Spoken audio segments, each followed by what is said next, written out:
If you're diving into the world of IT or cybersecurity, one thing that quickly realize is how vast and complex the risk management terminology can get.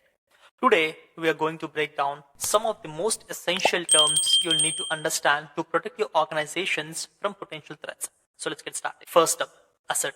In risk management, an asset isn't just a computer or a server. It's anything that business relies on to get the job done.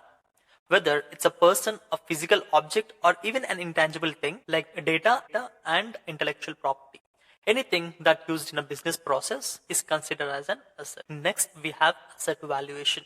This is about determining the value of each asset. It's not just about the actual cost. It's about considering its importance to the organization.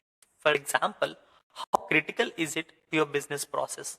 Does it involve non-monetary factors like time, productivity, or even research and development? When you perform a risk evaluation, you will assign a dollar figure to this, known as asset value. Now let's talk about threats. A threat is any event or occurrence that could harm an asset. This could be anything from hackers stealing sensitive information to a fire that damages physical equipment or even a system failure. Essentially, threats are anything that could result in damage, destruction, loss, and alteration of an asset, whether the threat is intentional or accidental, which leads to us to threat agents or threat actors. These are the individuals or entities that carry out the threat. Most commonly, they are people, hackers, cyber criminals, or even insiders. But they could also be malicious softwares, faulty hardwares, or any other system that could intentionally exploit vulnerabilities.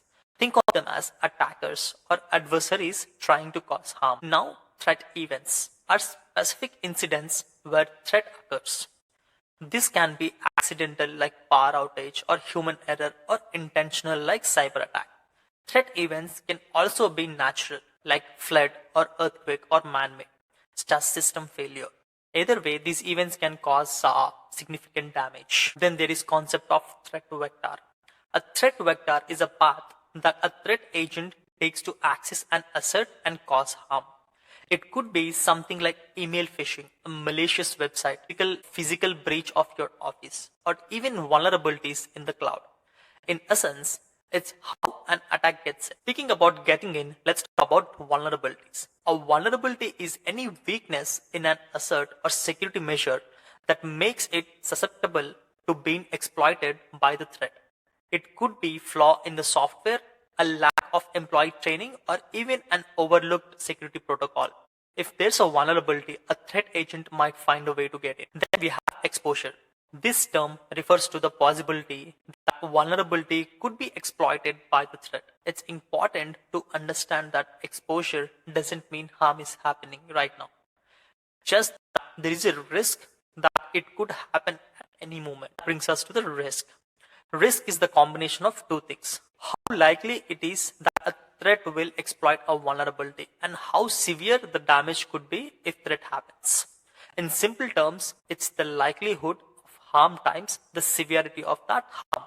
Risk is something every business has to assess to ensure they are prepared. So what do you do about the risks? The answer is safeguards, or what we also call security controls. These are actions, products, or mechanisms that help reduce or eliminate risks.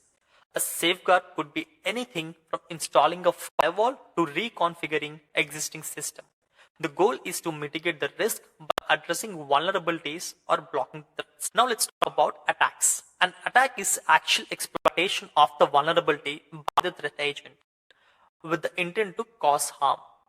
Even if an attack doesn't succeed, it's still considered an attack if it violates security policy or tries to exploit a weakness. And when an attack succeeds, that's when you will experience a breach. A breach happens when an attacker successfully bypasses your security measures.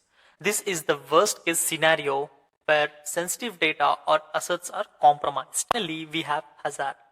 A hazard is any potential situation or condition that could cause harm to your organization or assets. This could be fire or severe storm or even unstable political situation that could impact your operations. If you found this video helpful, don't forget to hit the like button below and subscribe.